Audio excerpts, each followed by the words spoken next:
For today's video guys, ganyan, magagawa naman tayo ng almusal bukas. Ay nakapag-gayat-gayat na ako ng pipino, hindi ko lang nagawa ng video. Naalala ko lang gumawa ng video kasi wala pa nga pala content. Ayan, ito naman ay green apple.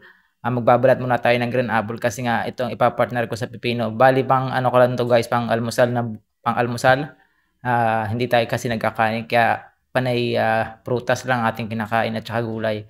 Ayan, binalatan ko na itong ating apple. Itong pipino pala kaina, binalatan ko na rin yan. Nakalimutan ko lang siyang lagyan ng video. Pero yun ay nabalatan ko na kaina. Tapos hinati-hati ko na ng pinulan din. Tapos itong apple, babalatan lang natin to. Pero ang unang-una yung gagawin ko, hugasan muna lahat ng mga prutas bago balatan. Ayan, na anuhan ko na yan, nahugasan ko na yan kaina. Tapos binalatan ko na nga lang. Tinanggal ko ang balat. Tapos hihiwain ko naman siya ng pino. Ayan o, yung nasa ilalim guys, tatanggalin pa rin natin yan. Ayan, hatiin ko lang siya sa gitna.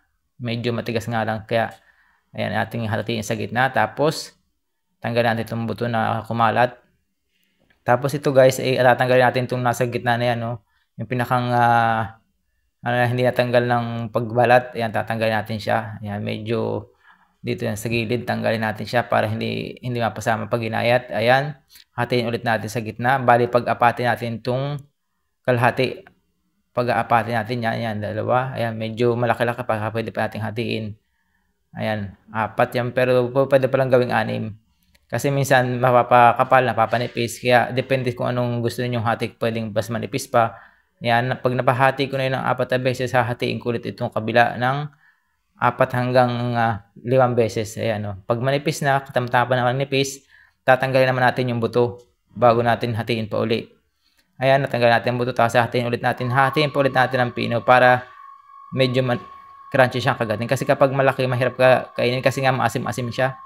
Kaya mas maganda, mas manipis para madaling kagatin at saka kainin. Para hindi mo malasahan ng asim. Ayan o.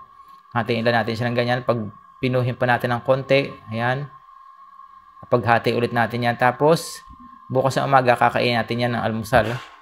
Kasi nga, wala tayong tinapay. Maaga kasi ngayon ang pasok kasi Ramadan. Kaya kailangan hapon pa lang nagpe-prepare na tayo ng ating kakainin. Ayan, hati-hatiin lang natin siya ng ganyan. Ayan o. Tapos itong buto, syempre tatanggalin natin yan.